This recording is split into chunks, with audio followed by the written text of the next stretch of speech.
مشائخ سادات، حاضرین اہل سنت و جماعت، السلام علیکم ورحمۃ اللہ وبرکاتہ۔ الحمد للہ الحنان المنان الذي خلق الانسان وعلمه البيان، والصلاة والسلام على رسوله سيد الانس والجان وعلى آله وأصحابه ذوي الخير والإحسان، أما بعد، فأعوذ بالله من الشيطان الرجيم، بسم الله الرحمن الرحيم، قد أفلح المؤمنون الذين هم في صلاتهم خاشعون والذين هم عن اللغو معرضون والذين هم للزكاة فاعلون والذين هم لفروجهم حافظون إلا على أزواجهم أو ما ملكت أيمانهم فإنهم غير ملومين۔ صدق اللہ مولانا العظیم۔ بارگاہ رسالت میں آپ صلی اللہ تعالی علیہ وسلم میں ایک بار درود پاک کا ہدیہ پیش کریں۔ اللہم صلی علی سیدنا محمد معدن الجود والکرم وآلہ واصحابہ الکرام وابنہ الکریم وبارک وسلم صلاة دائمة سرمدا ابدا۔ میرے عزیزوں، ہمیں پتہ ہے تھوڑی ہی دیر کی بات ہے، یہ ڈنڈے والے، خاموش بٹھانے والے آپ صبح تک بھی بٹھاتے رہے، کوئی خاموش نہیں ہوگا۔ وجہ یہ ہے، اس قوم کی خاصیت ہے کہ اگر یہ ایک بار کھڑی ہو گئی تو دنیا اسے بٹھا نہیں سکتی، اور ایک بار اگر یہ ہوش میں آ گئی تو اچھے اچھوں کے ہوش اڑا سکتی ہے۔ بس ہو گیا، ان کی دوا مل گئی۔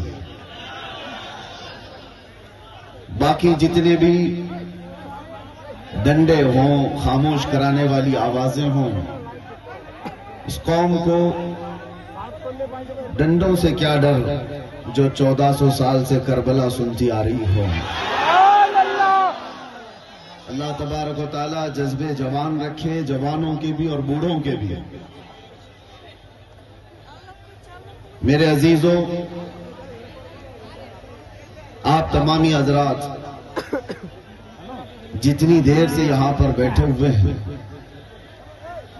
قاری مسلم صاحب سے میں بارہا کہہ رہا تھا کہ مجھے 12 بجے سے پہلے لے چلو، لیکن وہ اپنے وقت پر ہی لائے۔ بہار اور بنگال کا موسم تو ہمیں سمجھ میں نہیں آتا کہ یہاں 12 کب بجتے ہیں، 2 کب بجتے ہیں، 4 کب بجتے ہیں، اس لیے کہ مجمع میں اندر آنے کے بعد پتہ چلتا ہے یہ ہر وقت کا شباب ہے، اور پھر دل میں یہ احساس بھی ہوتا ہے ٹکڑوں پہ پلنے والے حکومت کے پیسوں کے کوئی نیتا رات کے 12 بجے 4 لوگوں کو جمع کر کے دکھائے۔ یہ واحد قوم ہے جو اپنے نبی کے نام پر 12 کیا 2 کیا 4 تک بھی اپنی جگہ سے ہٹنے کو تیار نہیں ہوتے۔ کون ایسی کڑاکے کی سردیوں میں گھر بار چھوڑ کر ان میدانوں میں بیٹھ جاتا ہے؟ کافی دور تک میں دیکھتا آیا کہ صحیح سے گاڑی کے گزرنے کا بھی راستہ نہیں ہے۔ میں نے اپنے ساتھ چلنے والوں سے پوچھا کیا لوگ آئے بھی ہیں جلسے میں؟ کس انداز سے، کس راستے سے لے کے جایا جا رہا ہے؟ انہوں نے کہا تھا آپ اندر آ کر کے دیکھیں۔ بعد میں پتا چلا ہے لوگ ہی نہیں آئے، پوری دنیا یہاں موجود ہے۔ سبحان اللہ۔ ایک بات میں آپ کو بتاتا ہوں، حضور پاک صلی اللہ تعالی علیہ وسلم کی تعریف کی نہیں جاتی، اللہ کراتا ہے، اور کوئی اپنی طاقت سے، اپنی من سے یہاں آتا نہیں ہے، بلایا جاتا ہے۔ اور یہی تو بات ہے کہ ایسے ویران میدانوں میں جہاں دور دور تک صبح اٹھ کر کے دیکھیں تو کوئی آبادی نہ نظر آئے، لیکن رات کا منظر یہ بتاتا ہے، رات کا یہ منظر بتاتا ہے وہ آئیں گے، آتے ہوں گے، ابھی آئیں گے۔ یہی سوچ کے ہم نے محفل کو سجا رکھا ہے۔ ہوا کا موسم بتا رہا ہے وہ زلف اپنی لہرا رہے ہیں، سواری طیبہ سے چل پڑی ہے، حضور تشریف لا رہے ہیں۔ سبحان اللہ۔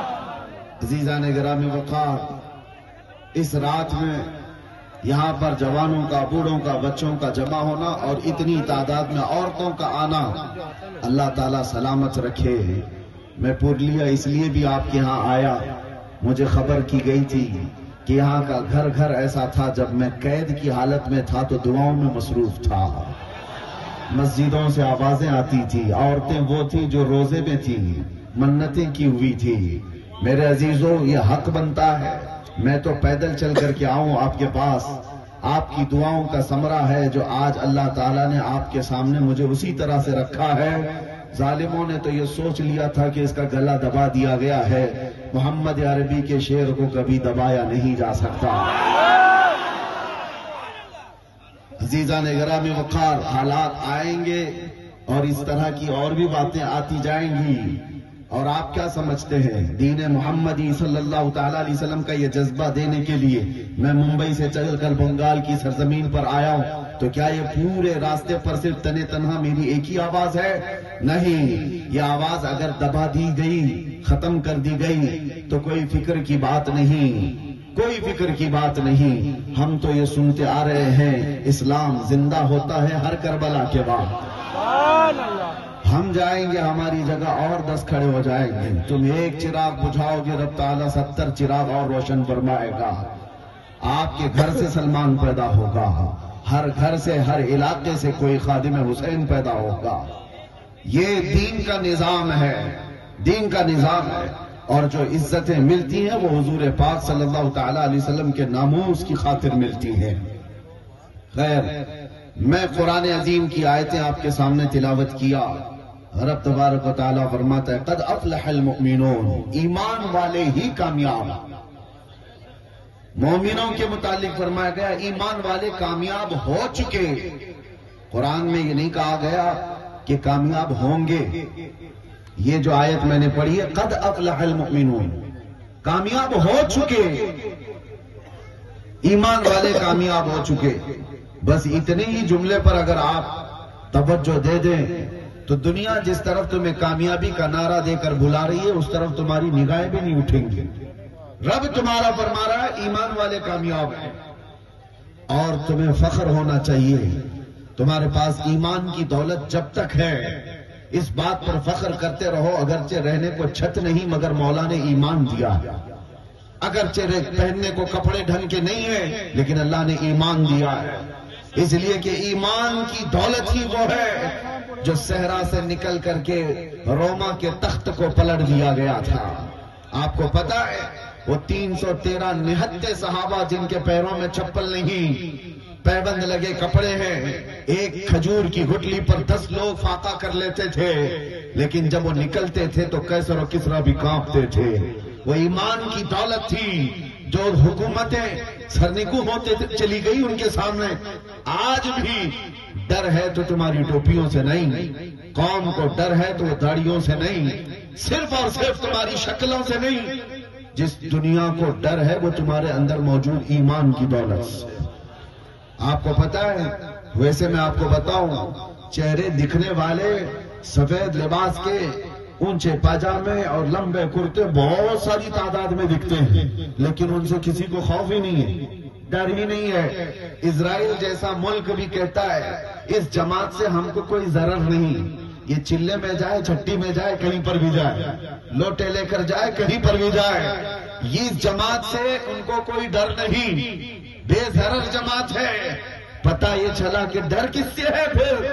ڈر اگر ویل چیئر پر بیٹھا ہوا ایک خادم حسین لبیک کہتا ہے، یورپ کو ڈر ہے، امریکہ کو ڈر ہے، یہاں آپ کو ایک بات بتا رہا ہوں، یورپ کی دھرتی ہلتی ہے، پیروں سے معذور ویل چیئر پر بیٹھ کر کے بھی اگر کوئی لبیک یا رسول اللہ کہتا ہے تو ڈر اس بات کا ہے کہ ایمان ہے اس کے سینے میں، اور یہ ایمان ایسا ہے کہ میں نے شروع میں ہی یہ جملہ کہا ہے کہ ایک بار اگر یہ قوم کھڑی ہو گئی تو اسے بٹھانا مشکل ہو جائے گا، ایک بار اگر یہ ہوش میں آ گئی تو اچھے اچھوں کے ہوش اڑا دیتی ہے۔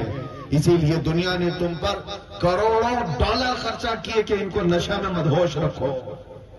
ہر مسلمان محلہ نشہ سے جوجھ رہا ہے، ہر علاقہ جہاں پر ہم جا کر دیکھو کہ یہ ہمارے بچے نشہ میں ایڈکٹ ہو چکے، چرس، گانجا، افیون، کوکین، ہیروئن، پتہ نہیں کیا کیا آ گئی ہمارے محلوں میں۔ دنیا دیدہ و دانستہ تمہارے محلوں تک یہ پہنچائی ہے۔ تم کیا سمجھتے ہو کہ صرف مسلمان دل دادا ہو گئے؟ ارے بڑی بڑی طاقتیں پیچھے لگی ہوئی ہیں اس کے، سزائیں 20-20 سال کی یہاں رکھی گئی ہیں، اس کے باوجود پورا کا پورا علاقہ کیسے ڈوب جاتا ہے نشہ میں، آپ کو پتا ہے؟ اس کے پیچھے بڑی طاقتیں محنت کرتی ہیں کہ نشہ بیچنے والا ان کا ہو، لینے والا ان کا ہو، کرنے والا بھی ان کا ہو، تباہ گھر ان کے ہو۔ وجہ یہ ہے کہ یہ جب جب ہوش میں آئیں گے، جب جب ہوش میں آئیں گے، تاریخ بتاتی ہے کہ ایک بار ہوش میں آ گیا تو صلاح الدین نکل جاتا ہے، ہوش میں آیا تو شہاب الدین نکل جاتا ہے، ہوش میں آیا تو اورنگزیب آ جاتا ہے۔ دنیا کو پتا ہے، اسی لیے اسے مدہوش رکھو، اسے نشہ میں رکھو، اسے آوارگی میں رکھو۔ آوارگی کرنے کے لیے تمہیں اتنے سامان مہیا کر دیے جائیں گے، اتنے سامان اتنی آسانی سے۔ کیوں بھائی؟ تمہارے ہاتھ میں انٹرنیٹ دھڑا دھڑ مفت دیا جاتا ہے۔ کیوں؟ تمہیں ایڈکٹ بنانے کے لیے ہی تو، کہ رات کے 2 بج رہے ہوں کہ 4 بج رہے ہوں، ہمارا بچہ پب جی کھیلتا رہ جائے، اس کی ماں پکارتی رہ جائے، وہ گیم میں مصروف رہے ہیں، اس کے دن کے 18 گھنٹے فیس بک اور انسٹا سرچ کرنے میں لگ جائیں، باقی یہ کچھ نہ کر سکے۔ آپ کیا سمجھتے ہیں چرس گانجا ہی یہ نشہ نہیں ہے؟ انٹرنیٹ بھی اپنے آپ میں ایک بہت بڑا نشہ ہے۔ جب یہ کسی سے نکال لیا جائے تو اس کے ہاتھ پیر کانپنے لگتے ہیں۔ تمہیں نشے میں مدہوش رکھا جاتا ہے، اس لیے کہ دنیا جانتی ہے اس کو نشہ میں رکھو۔ پورے عربوں کو بھی انہوں نے نشہ میں رکھا، پورے عرب کو۔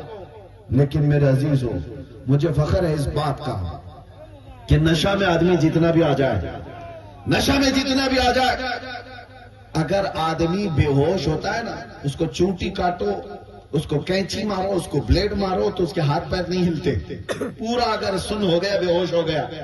لیکن اگر ہوش میں ہے تو تھوڑی سی چونٹی کاٹو تو پھڑک اٹھتا ہے اور تڑپنے لگ جاتا ہے، اس کو تھوڑی سی سوئی چبا دو اچھل جائے گا۔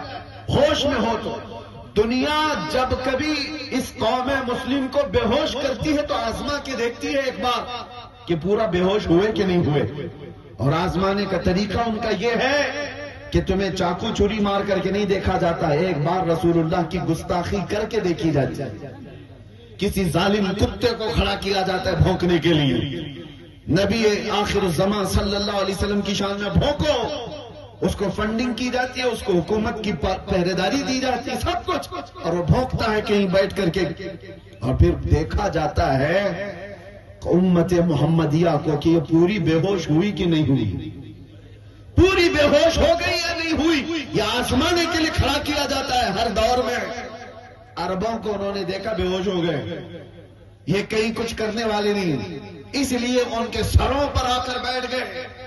لیکن فخر ہے مجھے غریب نواز کے اس ہندوستان پر، یہاں پر بھی نشہ میں سالوں سے ہمیں مدہوش تو کیا گیا، اور پھر یہاں پر بھی چیک کرنے کے لیے کچھ پاکھنڈیوں کو کھڑا کیا گیا اور گستاخان رسول کو کھڑا کیا گیا، بھوکو محمد عربی کی شان میں۔ لیکن قسم خدا کی میں نے دیکھا ہندوستان کے مشرق سے مغرب، شمال سے جنوب تک کوئی خطہ ایسا نہیں جو حضور کی گستاخی پر سویا ہوا ہو۔ ہر محلے کا بچہ کھڑا ہوا اور ان کتوں کو بتایا آج بھی غیرت موجود ہے، اپنا سب کچھ گنبد خضرا کل بھی تھا، اور میرے نبی سے میرا رشتہ کل بھی تھا، اور دنیا کو کیسے پتا چلا کہ یہ ہوش میں ہے؟ یہی رات کے 3 بجے کا مجمع جب کہتا ہے لبیک یا رسول اللہ، دنیا کو اچھی طرح سمجھ میں آیا کہ یہ پورے بے ہوش نہیں ہوئے، اور اللہ کا کرم ہے ایمان جب تک تمہارا سلامت ہوگا تم بے ہوش نہیں ہوں گے، بے ہوش نہیں ہوں گے۔ اور اسی ایمان کی بات میں کر رہا ہوں، چاہے جتنے بھی تمہارے اندر خرابیاں لا کر ڈال دی جائیں، لیکن عشق مصطفیٰ موجود ہو تو یہ برائیاں تمہیں بے ہوش نہیں کریں گی۔ ہاں اسی لیے میں ایک جملہ کہتا ہوں، ہمارا بچہ آج گنہگار تو ہو جاتا ہے لیکن میرے مصطفیٰ کا غدار نہیں ہوتا۔ گنہگار ہونا اور ہے، غدار ہونا اور ہے۔ ناموں سے مصطفیٰ پر بات آئے تو یہ سب اپنے گھروں سے نکل جاتے ہیں.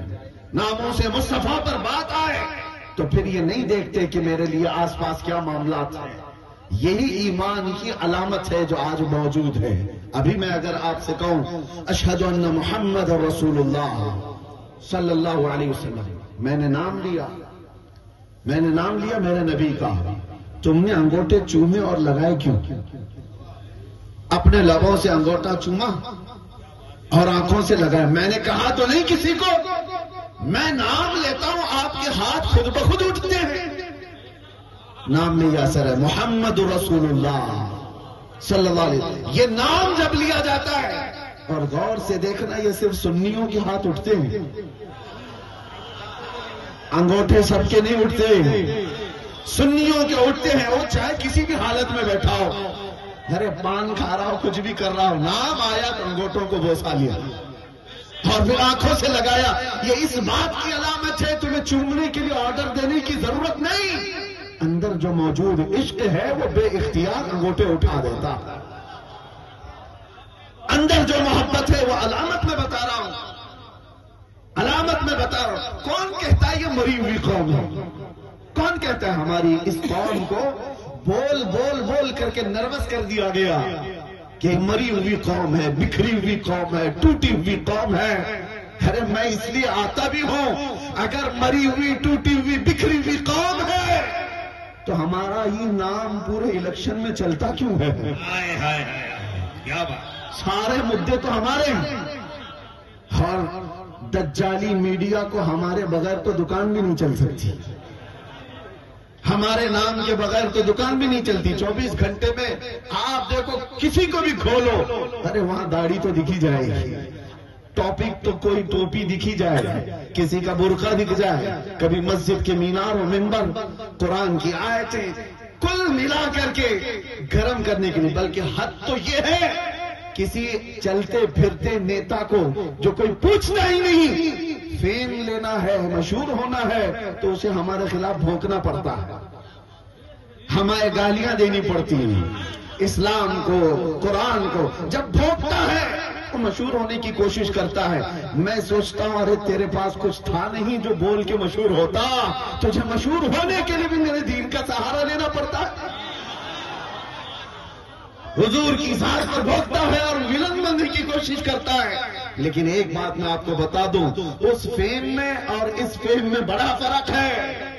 گالی دے کر مشہور ہونے والا اور تعریف کر کے مشہور ہونے والا، دونوں میں بڑا فرق ہے. گالی دینے والا ایک بار دے گا، زندگی بھر چھپ چھپ کر کے گھومنا پڑے گا، اور تعریف کرنے والا کہیں چھپ کے بیٹھتا ہی نہیں، بلکہ اس کی تعریف تعریف تعریف تعریف. ہم نے دیکھا ہے تعریف کرو مصطفیٰ کی اور اس کے بعد چھپنے کا موقع ہی نہیں ملتا. ہم دیکھتے ہیں نہ ہماری رات ہے اور ہمارا دن بچا ہے، سب دے دیا اور جہاں گئے ہزاروں کے مجمع میں تنہا گئے.